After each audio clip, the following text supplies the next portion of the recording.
हजरत हबीब अजमी एक बुजुर्ग थे। इनके पास एक शख्स आता था, बड़ा मालदार शख्स था। एक ही बेटी थी, वो भी टांगों से माजूर थी। आप अक्सर इसको कहते कि तू तौबा कर, अल्लाह से रुजू कर। वो अक्सर आता, इसे कहते कि ठीक हो जाऊंगा, एक ही तो बेटी है, कहाँ दौलत लेकर जाऊंगा। हजरत हबीब अजमी जब भी इसको कहते, वो यही कहता कि बहुत जल्द ठीक हो जाऊंगा, तौबा कर लूंगा। एक दिन सवेरे सवेरे तौबा करने आ गया। आपने कहा क्या हुआ? तो वो शख्स कहने लगा, हजरत जी कल एक 15 साल का नौजवान मुझे तौबा करवा गया है। हजरत हबीब अजमी कहने लगे वो कैसे? तो कहने लगा, हजरत जी कल मैं मंडी गया था, कुछ सामान खरीदना था, तो बाजार में मैंने 10 किलो मछली खरीद ली। बाकी भी सामान खरीदना था, खुद ले जा नहीं सकता था। सड़क पर मजदूर बैठे थे, इनमें से 14-15 साल का एक नौजवान था। चेहरे पर बड़ी रोशनी थी। मैंने कहा बेटा मजदूरी करोगे? कहने लगा, हुजूर मजदूरी भी करता हूँ, पढ़ाई भी करता हूँ, और जो अल्लाह को मंजूर हो तो इसकी इबादत भी करता हूँ। मैंने इससे कहा कि ये सामान है, फला जगह पहुँचाना है, क्या लोगे? कहने लगा 3 दिनार लूंगा। सौदा तय हो गया। इसने सामान उठा लिया। कहीं रास्ते में जोहर का वक्त हो गया। कहने लगा, चचा अगर इजाजत हो तो नमाज पढ़ लूं।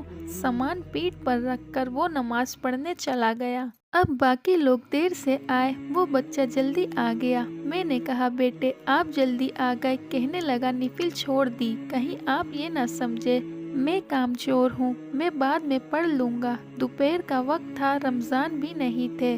मैं इस नौजवान को घर ले गया और मैंने इसे अपनी बीवी से कहा, बड़ा नेक है, नमाजी है।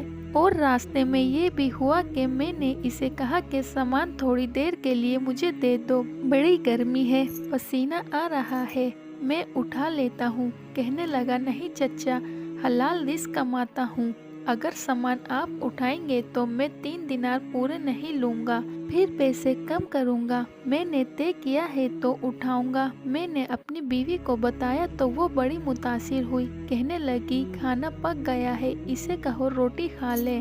मैं बाहर निकला, इसको 3 दिनार दिए और कहा कि बेटा मेरी एक बात मानोगे? कहने लगा, बताइए। मैंने कहा, खाना पक गया है, रोटी खा ले। कहने लगा, माफ़ी चाहता हूँ, मैंने रोज़ा रखा हुआ है। मैंने कहा, अब क्या करोगे, कहीं और जाओगे? कहा, नहीं, मैं जिस दिन 3 दिनार कमा लेता हूँ फिर मजीद लालच नहीं करता, फिर कुरान पढ़ता हूँ, नबी सल्लल्लाहु अलैहि वसल्लम पर दरूद शरीफ पढ़ता रहता हूँ।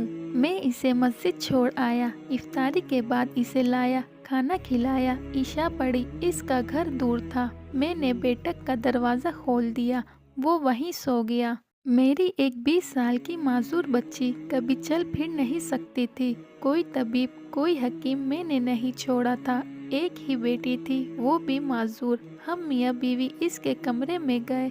कहा, बेटी एक नौजवान है, बड़ा परहेजगार है, नेक है, और आज हमारे घर आया हुआ है। बेटी को खाना खिला के हम वापस आ गए। आधी रात का वक्त हुआ था। दरवाजे पर दस्तक हुई। बच्ची अपने कमरे में सो रही थी, हम अपने कमरे में सो रहे थे, वो बैठक में सो रहा था। मैं घबरा कर उठा। इस वक्त दरवाजे पर कौन है? बेटी की आवाज़ आई, अब्बा दरवाज़ा तो खोलना। मैंने दरवाज़ा खोला। कहते हैं बेटी को 20 साल हो गए थे, कभी चल कर नहीं देखा था, लेकिन अब कभी इधर जा रही है, कभी उधर जा रही है।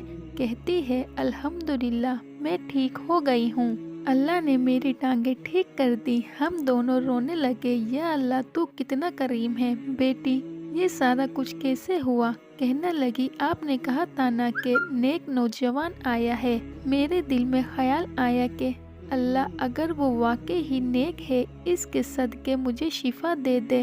अभी मेरी दुआ कबूल ही नहीं हुई थी कि अल्लाह ताला ने फजल कर दिया, मुझे शिफा दे दी। हम दौड़कर इसके कमरे में गए तो दरवाजे पर हाथ रखा तो वो पहले से खुला था। एक खत छोड़ गया था, लिखा था, अगर तुम लोगों को मुझसे मोहब्बत हो गई है तो मेरे पीछे ना दौड़ना, इस रब की बारगाह में झुकना। इस रब ने मेरे ऊपर भी फजल किया है और तुम्हारे ऊपर भी फजल किया है। सुभान अल्लाह, जवानी की इबादत अल्लाह को बहुत पसंद है। اللہ تعالیٰ اس نوجوان سے محبت فرماتا ہے جو اپنی جوانی کو اللہ کی فرما برداری میں گزار دے۔